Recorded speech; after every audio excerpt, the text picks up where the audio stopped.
La rillette de Tours, il faut savoir que ça fait partie de notre patrimoine tourangeau.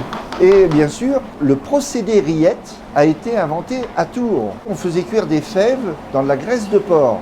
Et on s'est aperçu que les petits fragments de viande qu'il y avait qui étaient attachés à la graisse, eh bien, c'était très bon. Donc après, on a fait une fabrication avec de la viande de porc et du gras de porc. C'est comme ça que sont nées les rillettes qui s'écrivaient à l'époque R-I-H-E-2-T-E.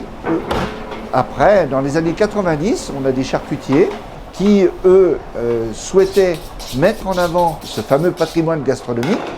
Et ce procédé, eh bien, c'est là où sont nées une association qui s'appelait la Véritour, qui était que des artisans. Après est née l'interprofession Porc et Rillettes de Tours, et qui aujourd'hui est devenue l'ODG, l'organisme de gestion de rillettes. Alors une interprofession, eh bien, ça regroupe une filière déjà. La filière qui part de l'élevage jusqu'à la fabrication. Le port de Touraine est le premier maillon parce qu'on fournit les fabricants de rillettes de Tours avec le port Roi-Rose. C'est une marque qui a un cahier des charges basé premièrement sur l'âge des porcs à l'abattage qui est de 172 jours avec une viande mieux finie. Alors les rillettes de Tours, leur zone de fabrication, de production, elle est essentiellement sur l'Indre-et-Loire, le département d'Indre-et-Loire et les cantons limitrophes qui s'y rattachent. Il y a un cahier des charges que tout le monde respecte, que l'on soit artisan, que l'on soit salaisonnier.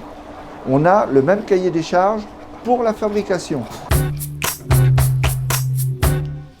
Donc la recette, c'est fait avec des morceaux nobles de cochon.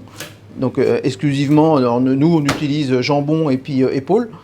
Après on a le droit de mettre du filet dedans aussi, un peu de poitrine, tout ça, mais majoritairement il faut qu'il y ait du jambon, quoi, pour qu'il y ait vraiment beaucoup de viande dedans et qu'on retrouve à la fin de cuisson, qu'on retrouve tous les filaments de viande qui fait la rillette de Tours. Donc là on va venir rissoler les morceaux de viande. Après nous ce qu'on recherche dans la rillette de Tours, c'est à enlever l'humidité de la viande. Et c'est ce qui va faire la typicité de la rillette de Tours et ce qui va permettre aussi de la garder plus longtemps. Après, ce qui fait la différence, c'est les temps de cuisson, c'est aussi si on ajoute de l'arôme patrelle ou pas, et c'est surtout le coup de patte final, c'est-à-dire le coup de feu final qui est spécifique aux rillettes de Tours. Et on les fait dorer à la pelle en fin de cuisson.